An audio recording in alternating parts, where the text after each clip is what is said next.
റോഷിക്ക് എന്തിനാ ഞാനിപ്പോ ബാലയോട്ട് സ്വീകരിച്ചത് പലർക്കും അറിയത്തില്ല. ഒറ്റ കാര്യമുള്ളൂ, ഞാൻ കേരള കോൺഗ്രസ് പാർട്ടിയുടെ പാർട്ടി മെമ്പർ ആയതുകൊണ്ടല്ല, ഇടതുപക്ഷ മുന്നണിയുടെ അംഗമായതുകൊണ്ടുമല്ല,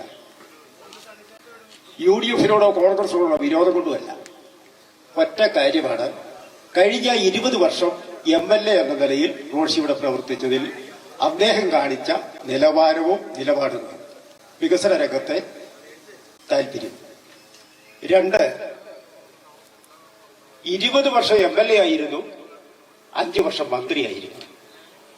സർവകാല റെക്കോർഡ് ഇടുക്കി ജില്ലയിൽ ഉണ്ടാക്കുന്നതിനും ഈ ഭൂപ്രശ്നങ്ങൾ ഇത്ര ഭംഗിയായി പര്യവസാനിപ്പിക്കുന്നതിനും നിലപാടെടുക്കുന്നതിനും റോഷിക്ക് കഴിഞ്ഞു എന്നുള്ള യാഥാർത്ഥ്യം ജനങ്ങൾ തിരിച്ചറിയണം. അതിനനുകൂലമായി നിലപാടെടുക്കണമെന്ന് പറയാൻ ഒറ്റ കാര്യം സൂചിപ്പിക്കട്ടെ. ഞാൻ റോഷിക്കെതിരെ കഴിഞ്ഞ വർഷങ്ങളായി ഞങ്ങൾ ഒരുമിച്ച് നിന്നപ്പോഴല്ലാത്ത മുഴുവൻ കാര്യങ്ങളിലും പ്രതികൂലമായി പ്രവർത്തിച്ചിട്ടുള്ളയാളാണ്.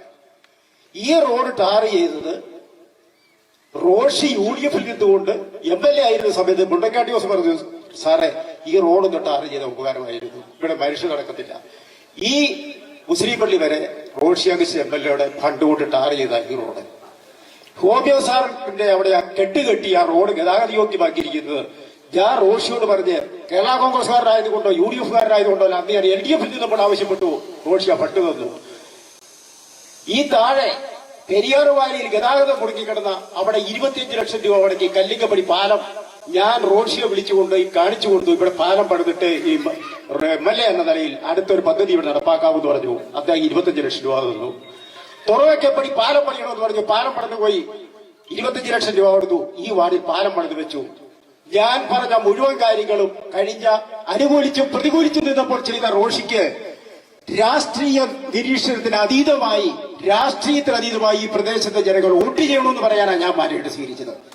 കേരള കോൺഗ്രസ് പാർട്ടിയുടെ മെമ്പർഷിപ്പ് ഉണ്ടായിട്ടോ പാർട്ടി സ്ഥാനമുണ്ടായിട്ടോ ഇടതുപക്ഷ മുന്നണിയുടെ അംഗമായതുകൊണ്ടോ അല്ല, നിഷ്പക്ഷ നിലപാടുകളായ നിരപരാധികൾ, നിഷ്പക്ഷമതികൾ, ഈ നാട്ടിലെ കൃഷിക്കാര് റോഷിയെ ജയിപ്പിക്കണമെന്ന് പറയാൻ വേണ്ടി മാത്രമാണ് ഞാൻ ഇവിടെ